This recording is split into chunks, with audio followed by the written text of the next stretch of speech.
PSC की preparation में सबसे डेंजरस चीज़ अगर कुछ है तो वो है फियर ऑफ बैकलॉग। बैकलॉग नहीं, फियर ऑफ बैकलॉग। फ़र्क है दोनों में, ध्यान से समझो जो बोल रहा हूँ मैं। जब आप अपनी तैयारी शुरू करते हो, आप तैयारी करने के दौरान कुछ पेंडिंग टॉपिक्स को जब आप एकेडमिक नज़रिए से देखने के बजाय उनको इमोशनल प्रेशर के नज़रिए से देखना शुरू कर देते हो, आपकी प्रिपरेशन अफेक्ट होने लग जाती है। चैप्टर शुरू करा, कंप्लीट नहीं करा। सब्जेक्ट शुरू करा, 4-5 चैप्टर पढ़े, अधूरा छोड़ दिया। हर अनटच्ड सब्जेक्ट जिसको स्टार्ट करके आपने छोड़ा, हर अनटच्ड चैप्टर जिसको आपने कंप्लीट नहीं करा, हर एक ऐसा चैप्टर जिसकी रिवीजन आपने नहीं करी, ये सारी स्ट्रेटजीज आपको कोलैप्स की ओर ले जाती हैं। क्योंकि एक पॉइंट पर ब्रेन ये रिएक्ट करके रिकॉग्नाइज करना शुरू कर देता है कि आप चीज़ों को मैनेज नहीं कर रहे, आप चीज़ों को सिर्फ करने के लिए कर रहे हो। इस रीज़न को समझो।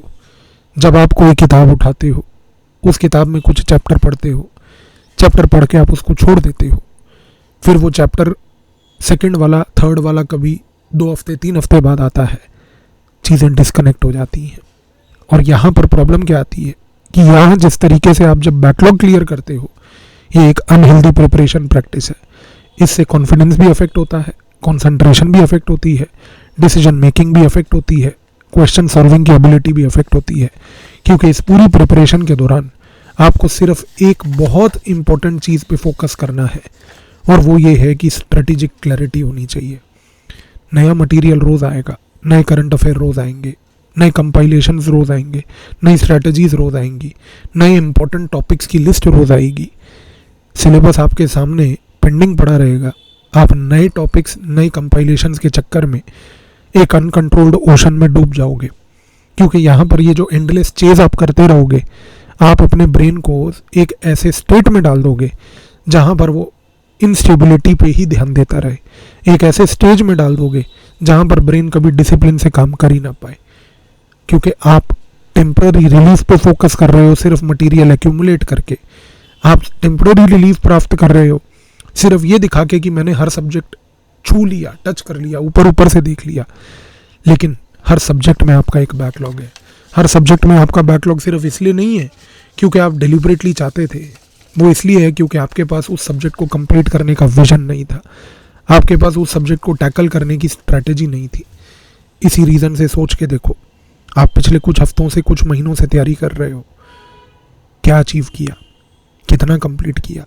और अगर आप कहते हो कि नहीं, मैंने 2 सब्जेक्ट कंप्लीट कर लिए, 3 कर लिए, क्या आज उतने कंप्लीट कर लिए कि अगर मैं इस मोमेंट पर आपको उस सब्जेक्ट का एक क्वेश्चन या प्रीलिम्स या मेंस का दूं, बिना देखे आप लिख पाओगे?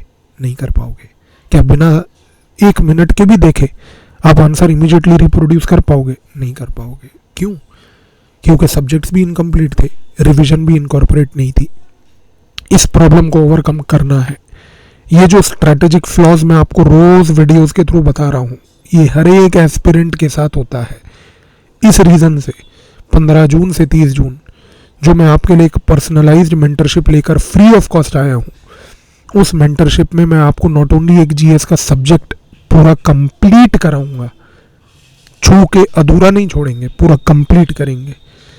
साथ में मैं आपको बताऊंगा कि उस सब्जेक्ट को स्पेसिफिकली रिवाइज करने के क्या तरीके हैं।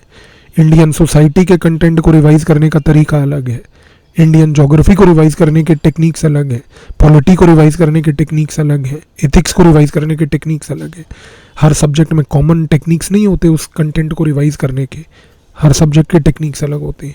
इस रीज़न से समझिए कि जब हम बात करेंगे उन रिविजन टेक्निक्स की भी, तो चीज़ें नॉट ओनली कंप्लीट होंगी बट रिवाइज भी होंगी, कंसोलिडेट भी होंगी।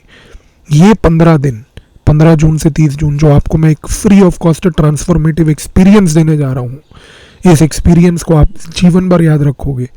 क्योंकि पहली बार आप देखोगे कि आपका सब्जेक्ट सिर्फ कंप्लीट नहीं हो रहा, आप रिवाइज भी कर पा रहे हो। आपको ये भी पता है कि उस सब्जेक्ट में रिवाइज उसको कैसे करना है, और सब्जेक्ट कंप्लीटली रिवाइज करने के बाद आप देखोगे आप उसके प्रीलिम्स और मेंस के क्वेश्चंस भी आंसर कर पा रहे हो। इस चीज़ को एक बार जरूर एक्सपीरियंस करके देखना। इस वीडियो के डिस्क्रिप्शन में मैंने लिंक दिया है, आज ही रजिस्टर करें।